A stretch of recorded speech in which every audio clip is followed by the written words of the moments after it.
You're listening to Leadership Powered by Common Sense with your host, Doug Thorpe. Here's Doug.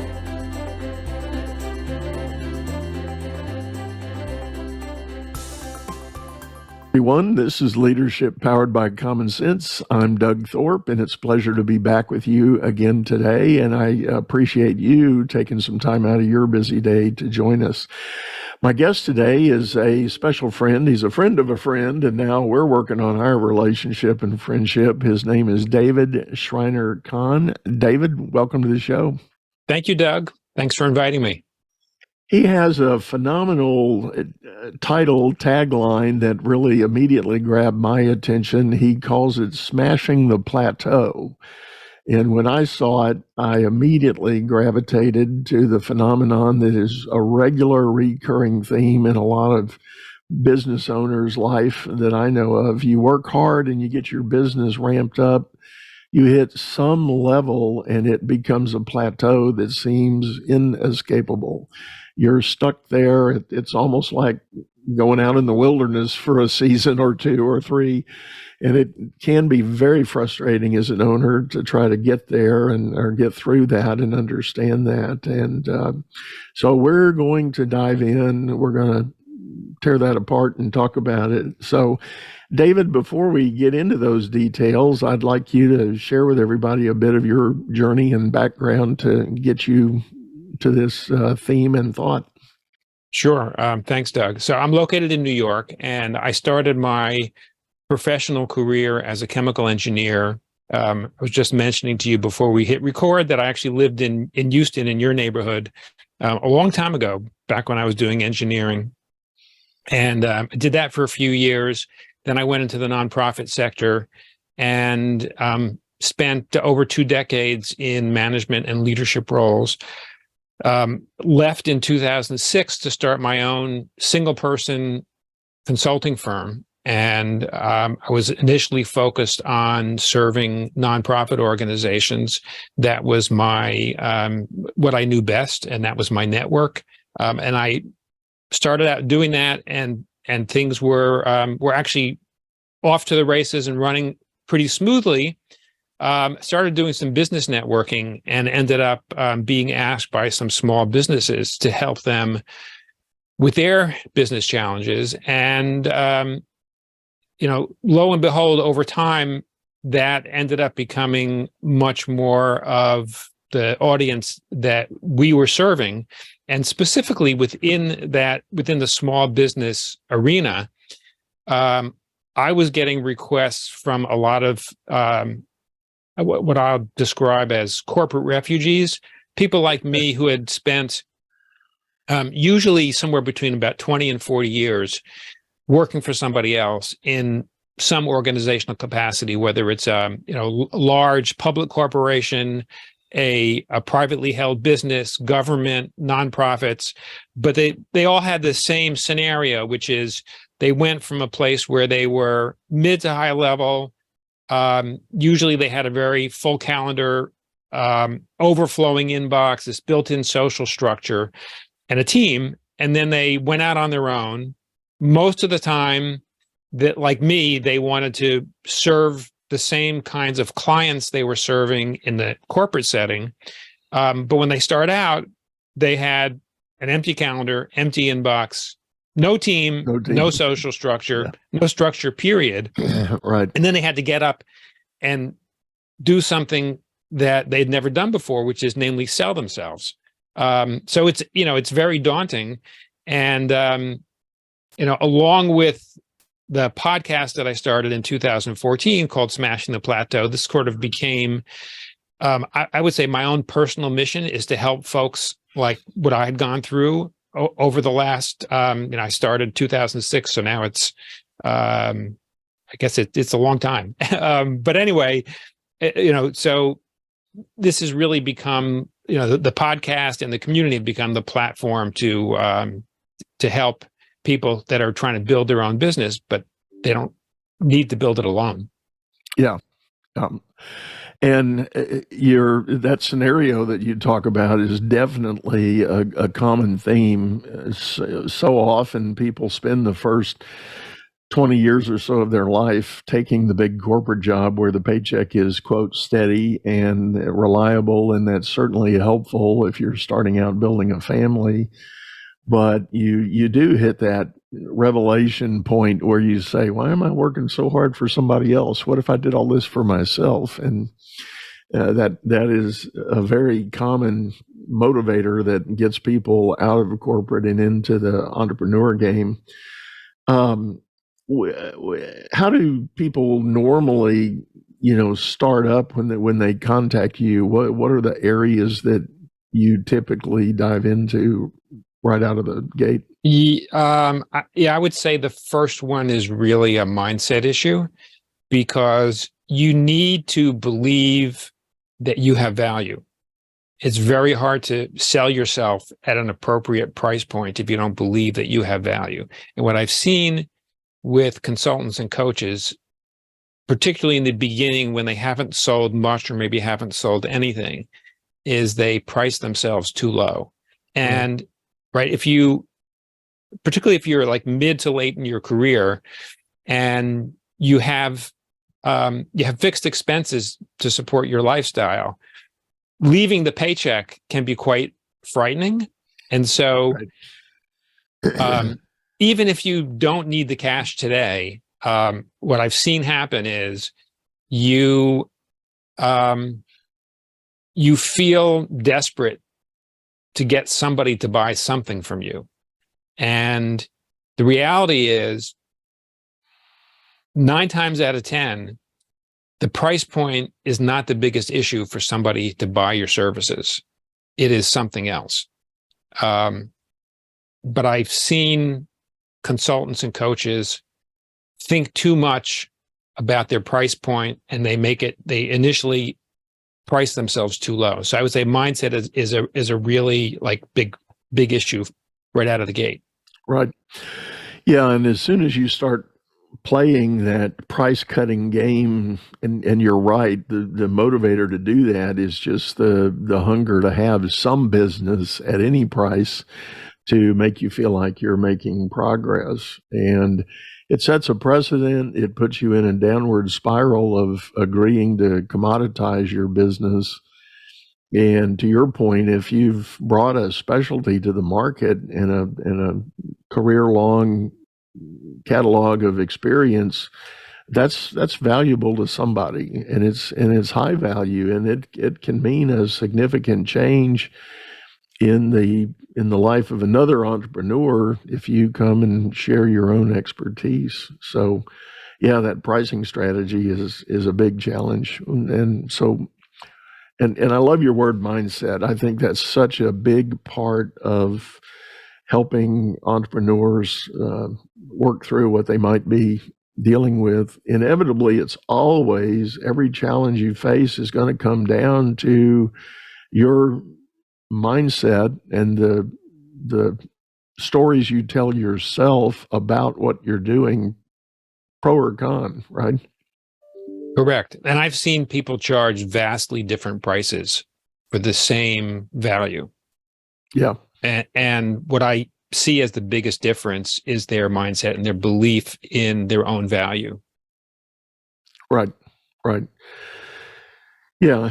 And, the world is filling up. I guess, I don't know if it's a function of social media or what, and I don't want to have that argument. We'll do that another time. But the point is, there's a preponderance, or at least maybe there's a growing awareness of the number of people that have left corporate and hung out shingles to say, I'm a consultant, I'm a coach, I'm an advisor, I'm this and I'm that. And it has, in a fashion, flooded the market. So it puts a real burden on the buyer to try to determine, who should I be talking to? Correct. Right. And the last thing you want to do is create confusion in the mind of your ideal buyer. Right. So I'm going to extrapolate that. So you help people with refining their brand message of what they are bringing to help that clarity point? Yes. And that there are a few steps that you need to go through. The first is you need to do some self-reflection and figure out what is really important to you in your life. What do you want your business to be able to serve for you and those that may be financially dependent on you, if you have people that are financially dependent on you. And then think about yourself. What is it that you love doing the most? What is your area of greatest competence? Who do you really love to serve? What is, when you think about, and again, this is focused on a small service business. When you think about who you want to impact, try to clarify that as much as possible. Look at the intersection of those three areas and hypothesize what is a problem that you can solve, and think about who is your ideal client. Think about that in as narrow a term as possible. What is one problem you can solve for them? And again, think about this problem in as narrow terms as possible, because the other issue I see with beginning consultants and coaches is, let's say you were a marketing strategist in a corporation. Well, I could sell myself as a marketing strategist for a small business, or a fractional chief marketing officer for small business. Well, what kind of business? I can do it for any business. Well, that makes it hard for somebody to realize when they need you. So you actually have to go as narrow as possible. And what you can do is hypothesize something that's particularly narrow, and then do some market research to get some validation. Because the market research is really critical. I've seen consultants and coaches make the mistake of spending time doing something with their LinkedIn profile, or trying to build a website, creating some program that's totally fleshed out, and then they launch it, and guess what? Nobody buys it, because you haven't done your market research by actually talking to people who are potential customers. So the most important, you do that background work on yourself and sort of hypothesize what is it you think you can offer to whom and what problem you're going to solve. But then you've got to go out and talk to people that know about that market and people who are actually potential customers. Yeah.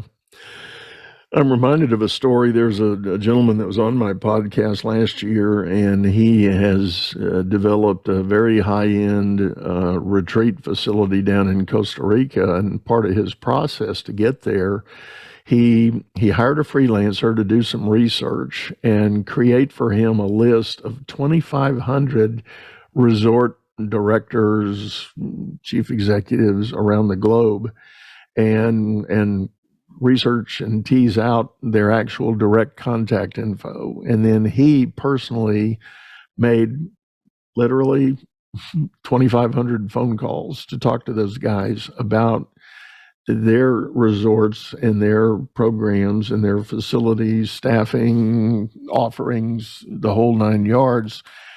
And then he wove together a vision of what he wanted his to be based on all of this experience from all these others. And I got to be honest, I've never heard an entrepreneur quite that dedicated to doing that kind of research for establishing their business. But guess what? Fast forward 6 years, and his retreat is a phenomenal success. It's 5-star rated. It's off the charts. Because he did the research. And his facility is booked solid 2.5 years out into the future. You can't get a booking for the next 2.5 years at his facility. And it's a constant model that's working now. And it sounds daunting. I don't know about you, but when he told me that, I thought about sitting and making 2,500 phone calls. I don't think I have that in me. I'll be honest. Yeah, I don't have it in me either, Doug. But I can tell you, when I have done market research, I usually find that if I'm making 10 to 15 calls, and you really need to do this in a live conversation. This is not email. It's not having somebody fill out a web form. You actually have to have live conversations where you can have some back and forth and try to go deeper to understand what might motivate someone to want what you're thinking about offering. I find if I have 10 to 15 conversations, I generally have a sense of whether or not something that I'm thinking about may fly. Yeah, yeah, yeah. That's a good point. Well, well, let me go this way.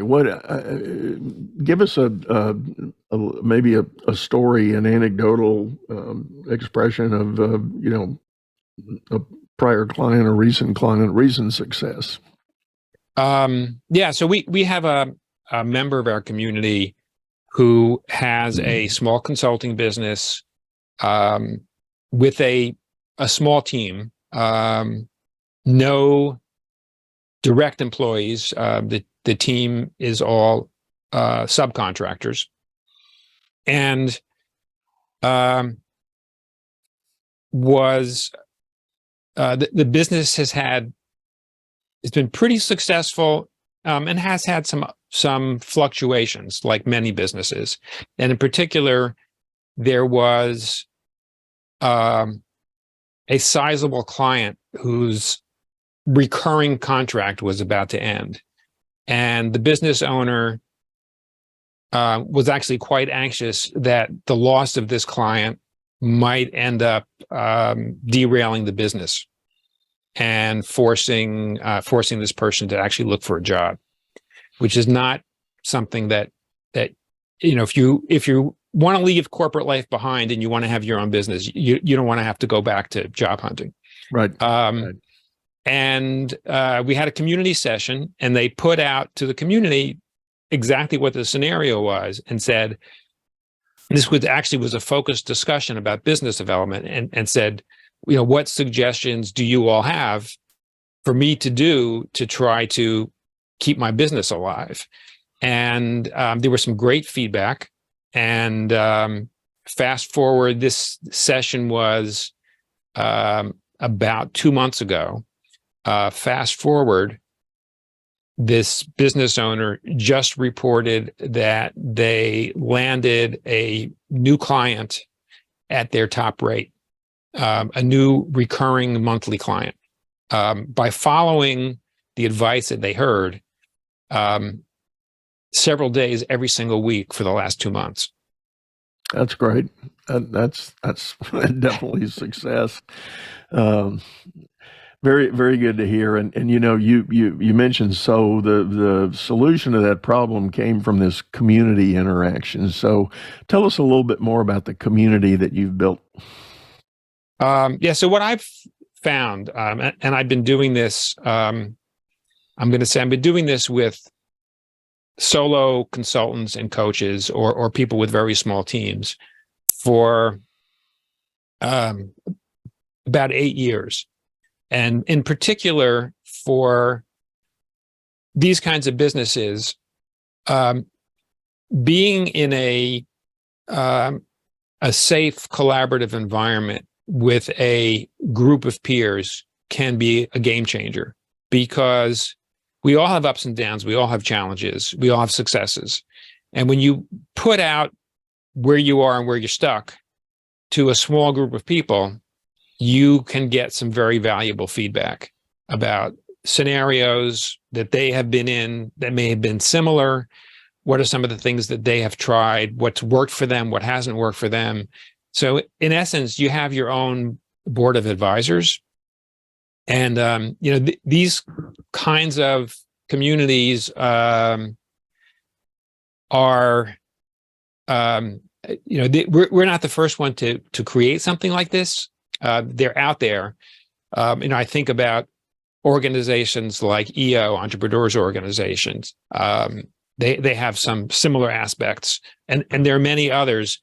The thing is, it's important to be with like-minded people that face similar kinds of challenges, which is why we've designed our community to be focused on corporate refugees that are building their own consulting or coaching business in their discipline. Like, it's a particular focus, and it's it needs to be a place where the culture is one of collaboration, caring, and support. Because the last thing you are going to feel comfortable doing is sharing an area where you're facing some big challenges, if you don't feel like it's a safe space to do that. We have this myth in America that people are supposed to be super successful on their own with no help. And the reality is, when you read any business book, any biography, you look at people that have been very successful, they have never done it on their own. There's always a team. There's always, there are peers that are supportive. There are mentors and coaches. We don't learn how to do these things on our own. Right. And so it's really important to be in a place where you can feel comfortable sharing. And the other thing is, you do need, if you want to gain support, you need to let your hair down a little and share where you're challenged so that you can get that support. Yeah. Share that truth that you feel afraid of opening up. And as somebody once famously said, nothing disinfects like the light of the sun. And, you get your hidden truth out in the open in a group of peers that you can trust and you have developed a level of trust with, and you'll be amazed. And I have the same experience. I don't have a large scale community, but I do run mastermind groups. I very selectively take my clients and offer them participation in some very high end masterminds. And that's the peer-to-peer gathering and working problems together, talking honestly about fears, doubts, and speculation, and all the things that runs through the mind of a business owner in today's market. And what inevitably is discovered, that whatever it is that you think is holding you back, somebody else has already been there and done that and found the way over the mountain. And they can share that with you and help you find your own path. It won't be exactly, their solution may not be exactly what you choose for yours, but it can be darn close and with the same powerful effect. Right. So like the example that I just shared with you, this business owner that was quite anxious because a major client was about to disappear, because they shared their story, they got some great advice and were able to implement that and then land another great client. Yeah. And one thought that comes to my mind, and I was guilty of this in my own entrepreneurial life, is that sometimes we build these businesses and we rock along, and all of a sudden this dream client shows up that is call him the whale, call him the elephant, whatever you want to call them, and they come in, and inevitably what the first thing they do is they squeeze you on price because they've got all this volume, and they want some concessions. So if you're hungry enough, you agree to do that. And then the next thing you know, that kind of becomes your whole life. And then all of a sudden they either disappear or stop ordering or, stop using you as their service provider. And you've kind of built the whole company to serve, that one whale account. And sometimes it's important to make an honest assessment and say, you know what, you're actually costing me money. And when you're in the negative, you don't make it up with volume. No. You got to be careful not to build yourself a job without benefits. That's right. Well, I'll tell you what, David, on that note, I think we're going to take a short commercial break here. And when we come back, I've got some other questions about this idea of smashing the plateau. I love that title. Hang in with us, folks. We'll be right back. Business is all about solving complex problems as fast as you can create them. Become the best problem solver by leading others to greatness too. And the first step is going to DougThorpe.com. Doug Thorpe is known globally for coaching entrepreneurs and business leaders, improving their performance and the work output of everyone surrounding them. You can find health, wealth, and happiness by learning to lead others to health, wealth, and happiness. Go to DougThorpe.com now and order Doug's books or hire him to coach your managers. That's DougThorpe.com. All right, everyone, we're back. This is Leadership Powered by Common Sense. I'm your host, Doug Thorpe, and my guest today is David Shriner-Cahn.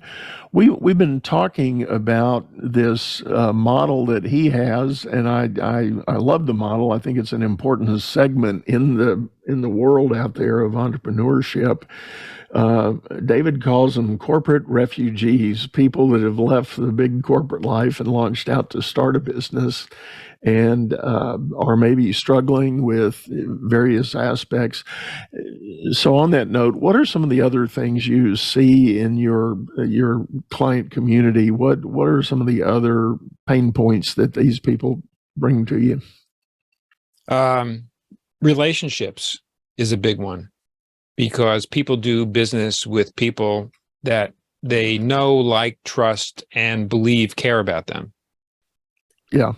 And particularly when you've left the corporate arena, the relationships that you have built over your professional career may not be the best ones to serve you as an entrepreneur.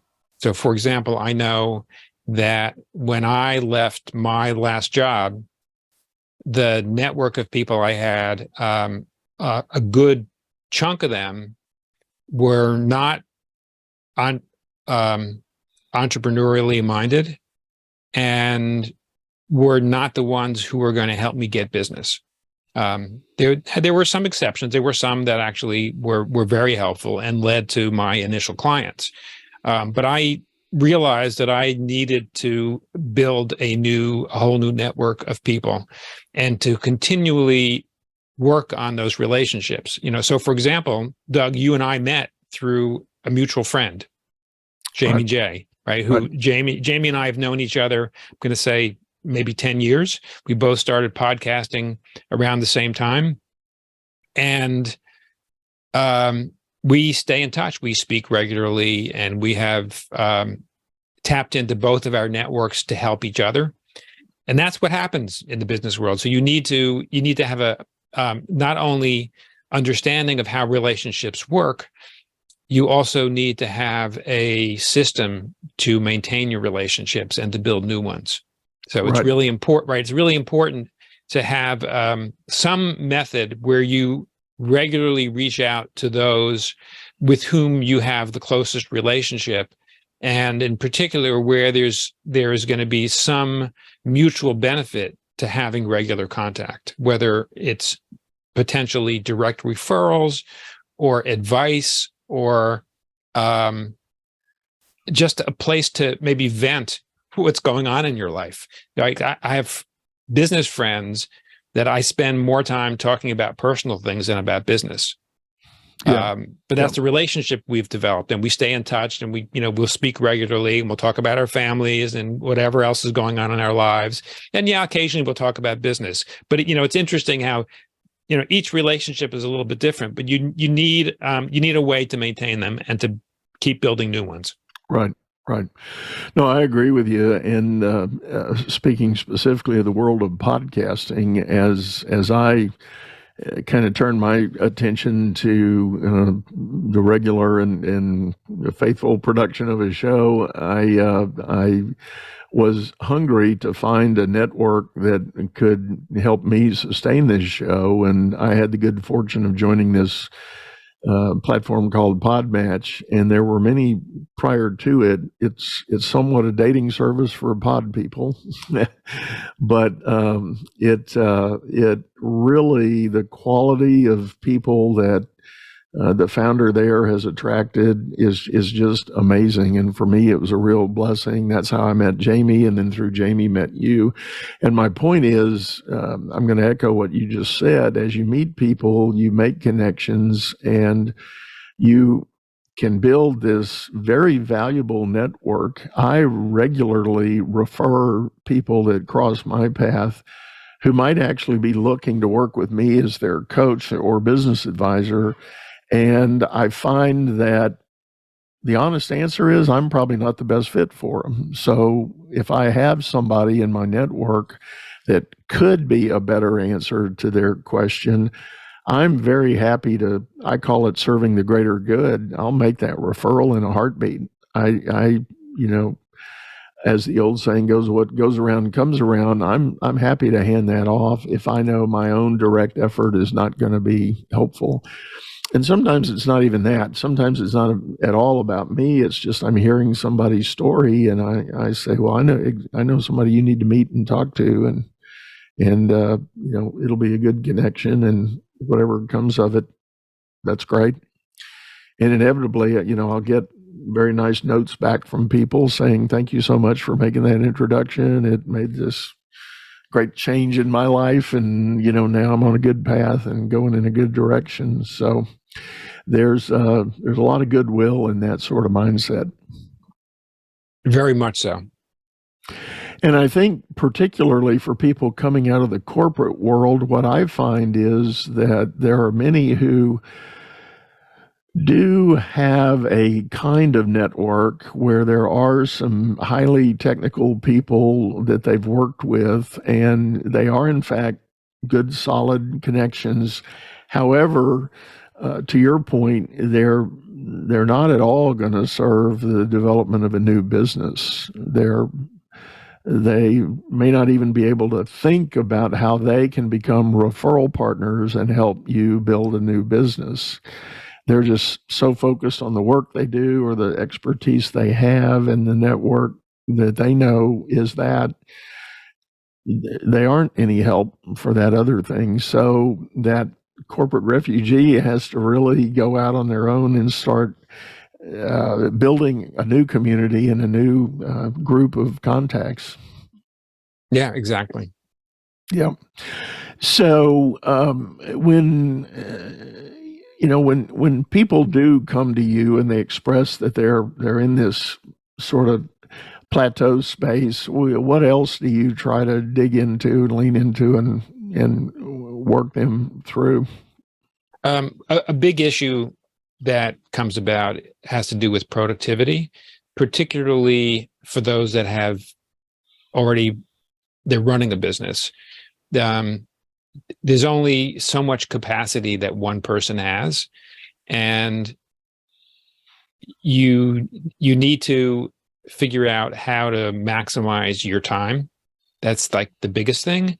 And secondly, how to maximize your resources. So even if you're a single person consultant or coach, you can still have a team. And you can start your team very modestly. You could start it with one fractional person. There's so many ways that you can outsource things nowadays.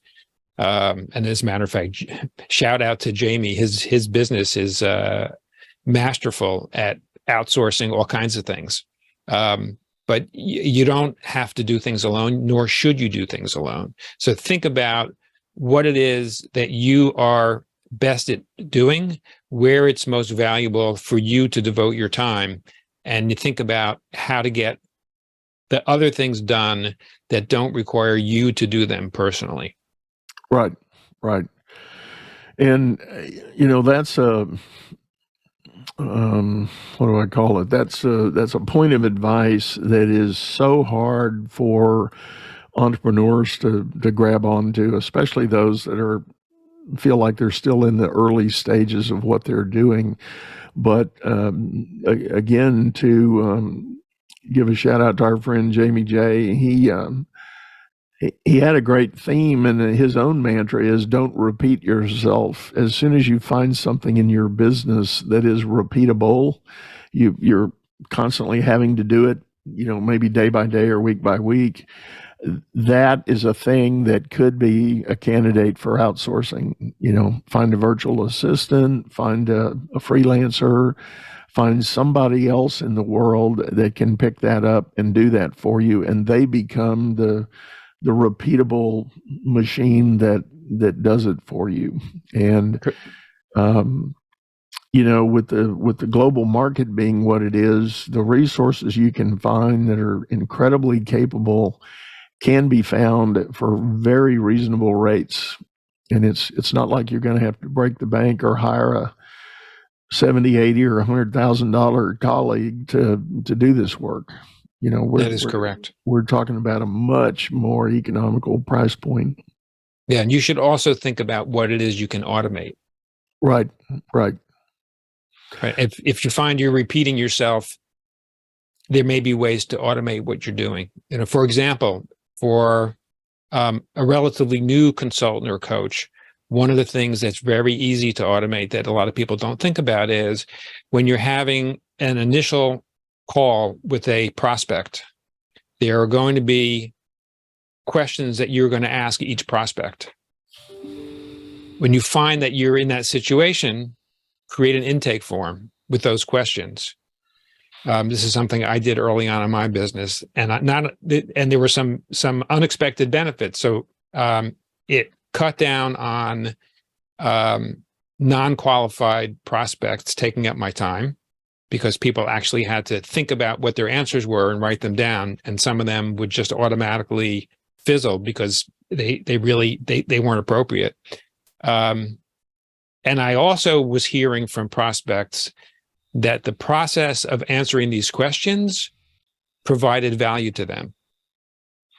So they were already feeling like they got value from me before we even had our initial conversation, which is, right, that's a space you want to be in with somebody who's a prospect.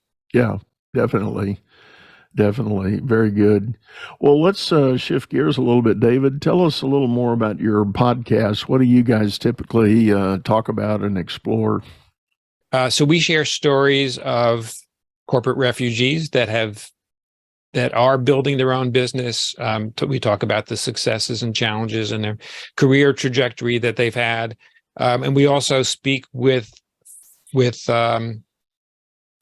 businesses that provide useful services to corporate refugees, often around areas of business development, productivity, mindset, relationship building, etc. Yeah, very good. Very good. Well, I think we need to probably take this home and put a bow on it. But David, thank you so much for joining in. Tell everybody the best way to get a hold of you if they're interested in learning more. If you're interested in learning more, the best place to go is our website, which is smashingtheplateau.com, smashingtheplateau.com. And you can also contact me on LinkedIn. I'm the only David Shriner-Cahn that you'll find there. And I'd be happy to set up time to speak if you have questions or there are issues you'd like to work through. Yeah, great. Well, folks, as always, we'll have that information in the show notes with those live links, and you can leverage that to get a hold of David. And one last time, David, thank you so much for sitting in. Thank you, Doug. My pleasure. And with that, folks, we are going to sign off. I appreciate everybody jumping in and spending time in your day to join us. I do like to remind people we've got a video of this episode over on YouTube, channel by the same name, Leadership Powered by Common Sense, or just put my name in the search box there. You'll get it. But again, thank you for listening. We're going to sign off. Have a great day and go out and make a difference. You've been listening to Leadership Powered by Common Sense, hosted by Doug Thorpe. If you would like to know more about the coaching and advisory services he provides, visit dougthorpe.com.